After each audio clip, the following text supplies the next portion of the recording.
So today, if you are wanting to learn 10 key phrases in Cebuano or Bisaya, this video might be for you. And if you stay till the end of the video, number 10 is going to shock you.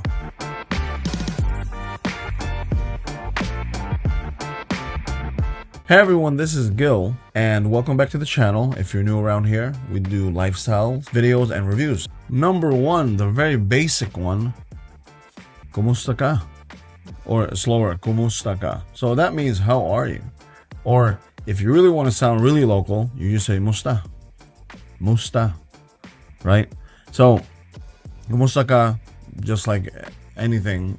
How are you? How's everything? Things like that. It's the go-to greeting here in Cebu or any Visayas area, to be honest with you.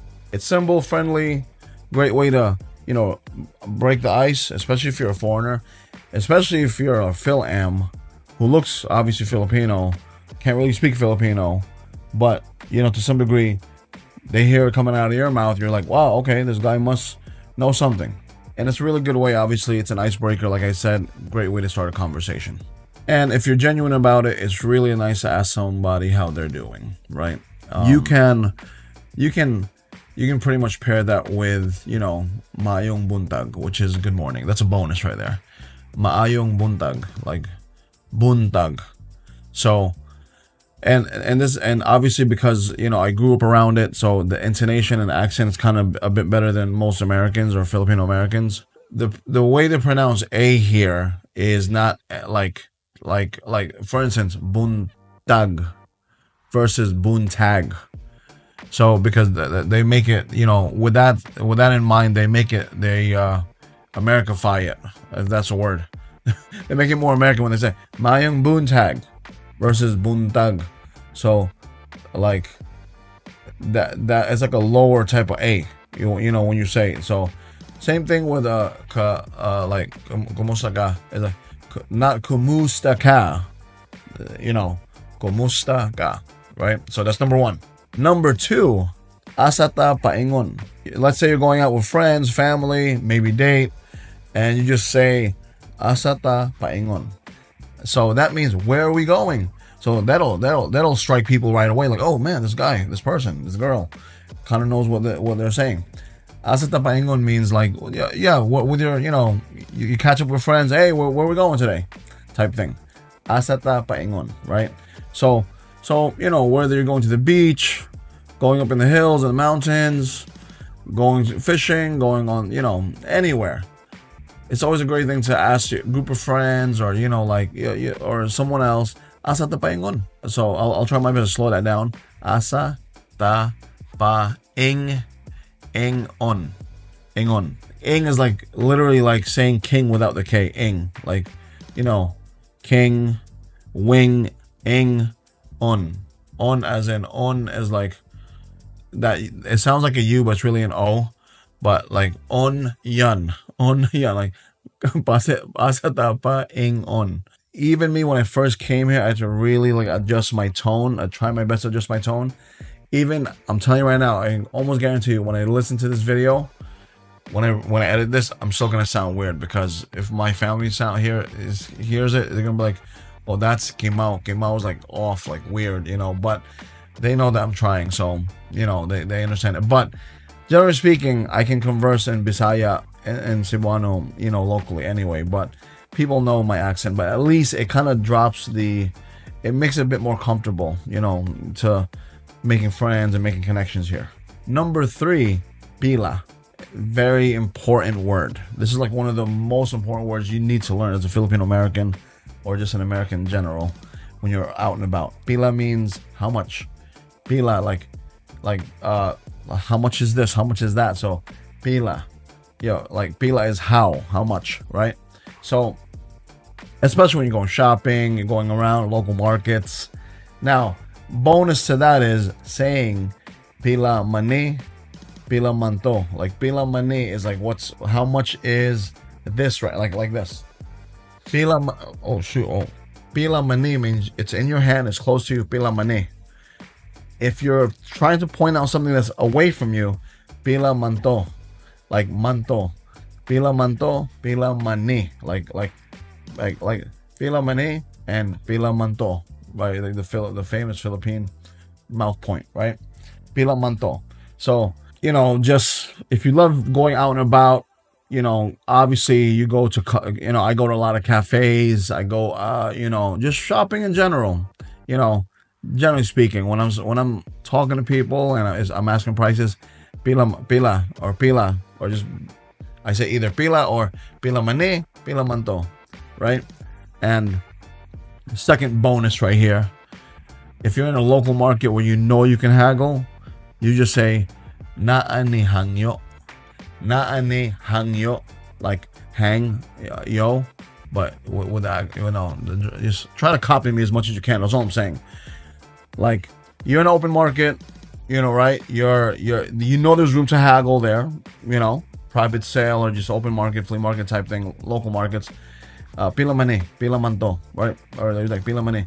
Na ay hangyo, like na ay hangyo, like na ay hangyo. Is this the last price? Or you can simply say unsay last price, or just say last price. They already understand what that is already. And I found that psychologically it will put you down to a level of, this guy's been here for a while. This guy knows what the system is. This guy, I can't really give him the foreigner price and things like that. You might still pay a bit more than most, but it's not going to be the original price they quote you, because I've gotten away with a lot of things this way, like buying motorcycles like, you know, let's say 150,000. I'll be like, nah, hangyo, or let's say last nemo. They might drop it down to 120, 110. You know, I've had it down that far. You know what I'm saying? Because especially I have the money in my hand. But without me having those type of tactics, those type of, like, you know, like know-how, I would have spent more money than I intended to spend, or I would have spent more money than I wanted to, right? So that's number 3. Number 4, which is an all-time just as important, salamat, which is thank you. You know, going around, obviously America's been in this country in the Philippines for so many years. Everyone understands thank you, but saying that salamat is it has a more personal touch to it for locals here, to be honest with you. Whether you're in a big place, small place, you know, obviously, if you have manners, you always remember to say thank you or salamat. But salamat is, you know, amazing if you can say that.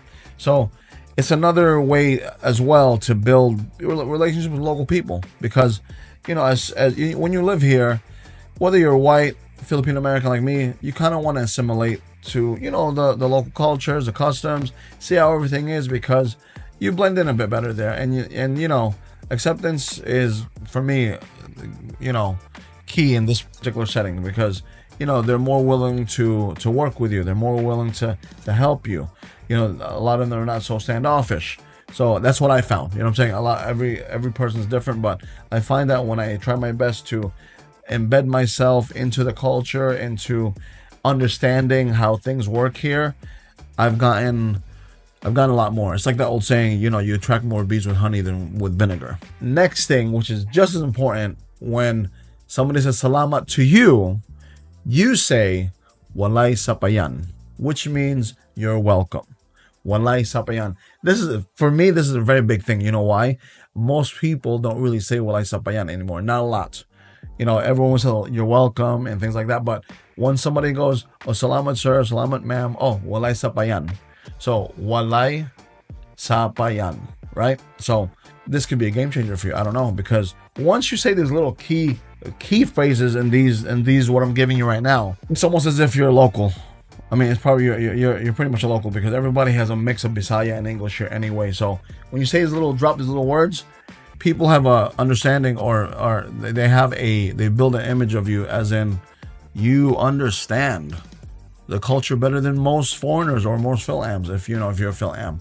And tensions for me get a bit lower. But generally speaking, these are all great words for you to learn and practice, especially if you have a Bisaya or, you know, Cebuano wife. I would think so. So number 6, unsa one. Number 6 is kind of like a bit deeper for me, because it's asking, how do I do this? Like, it's a phrase like when you're like eating like balot, right? Or when you're first eating balot, like, I always relate it to eating. Let's say you are eating something new, or something exotic for you, or something is different, or learning new things within the culture. Me, I would say, oh, how do I do this? Or what are the mechanics if it's a game? Like, how do I do this? So in Bisaya or Cebuano, it's unsaon ne. So unsaon ne, like, oh, how do I do this? How do I partake in this? How do I, get involved in this? So that's why it's a bit deeper, because it kind of it brings your understanding, I guess for me, a level up. Like, oh, unsaon mane, or for me it's like unsaon mane. Other people say unsaon ne, like, oh, how do I do this?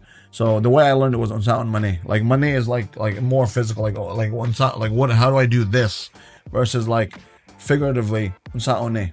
So just hopefully try your best to catch on these words and things like that, because I really believe it's going to level you up in assimilating and this blending in and just getting to know the people and getting closer to really like, being a part of the culture, right?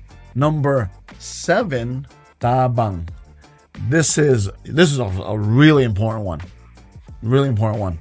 Because, you never know when you need extra help. You never do, right? It's a simple phrase, one word, 2 syllables. The word is help. In Cebuano or Bisaya, it's tabang. Ta, like T-A, and bang. But the A's here are like, they're not up, they're a bit more, they're down. So tabang, bang, like bong. But just don't say tabong. So that's not, so tabang. Once again, tabang, right? So that means help.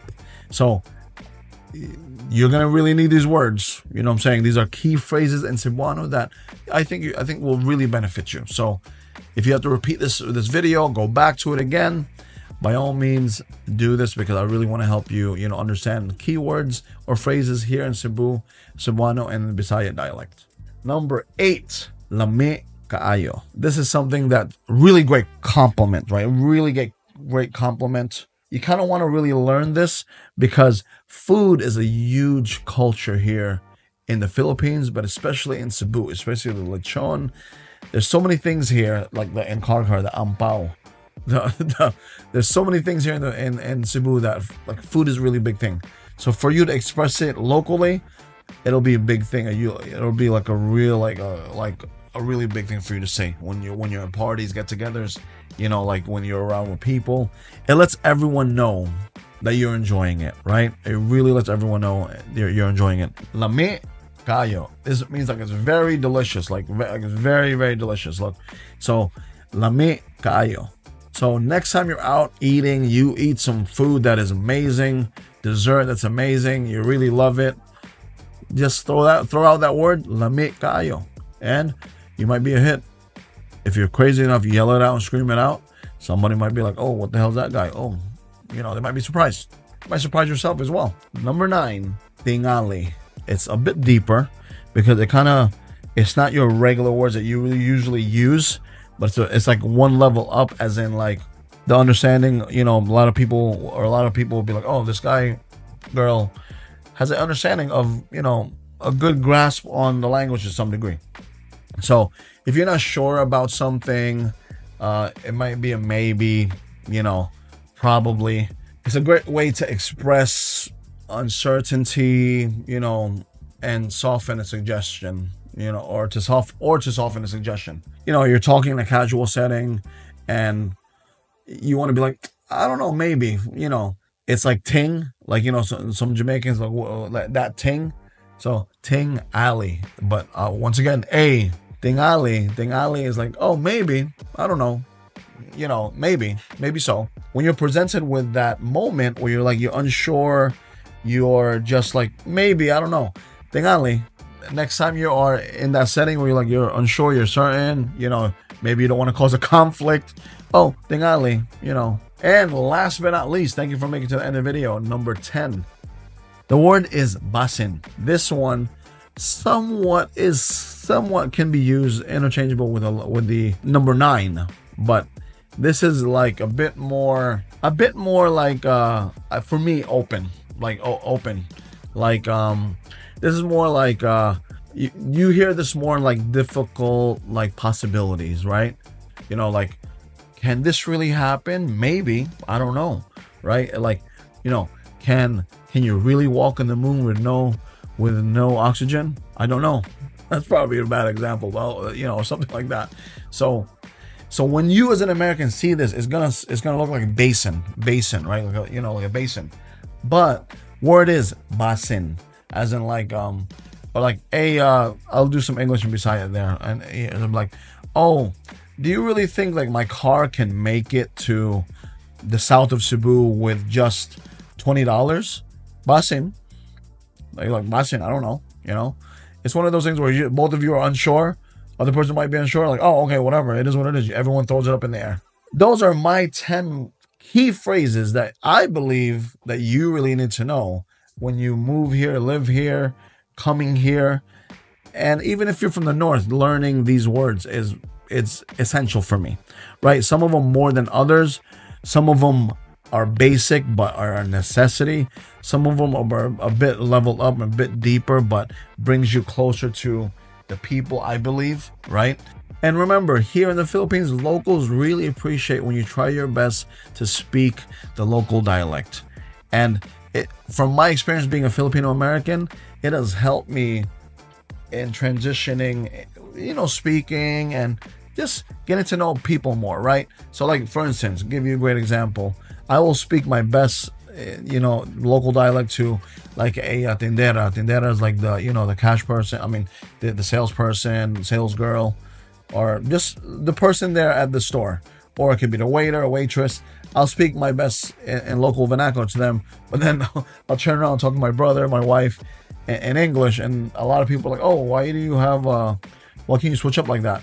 And I tell them that, oh, I grew up in America, and you know, and usually 8 out of 10 times, usually somebody goes, oh, it's good that you still, you know the language. I'm like, and that's where I know I made a connection, as in like, once that happens, it's like, oh, it's good that you know the language. It's like, oh yeah, of course, you know, you can't really lose your culture. You know, we spoke it in the house, but when I got married, I got better at it because I was forced to speak to, you know, my wife's family and things like that. So I got better at it. But even those interactions tell me that, you know, people appreciate it, and it gives me a chance to really cross that bridge of communication and build, you know, networks, you know, contacts here in the Philippines. It's helped me a lot, to be honest with you. Whether that's personal contact, like my family, you know, rekindling relationships with my family, like getting to know them again, and or just new people in general that, you know, are Filipino,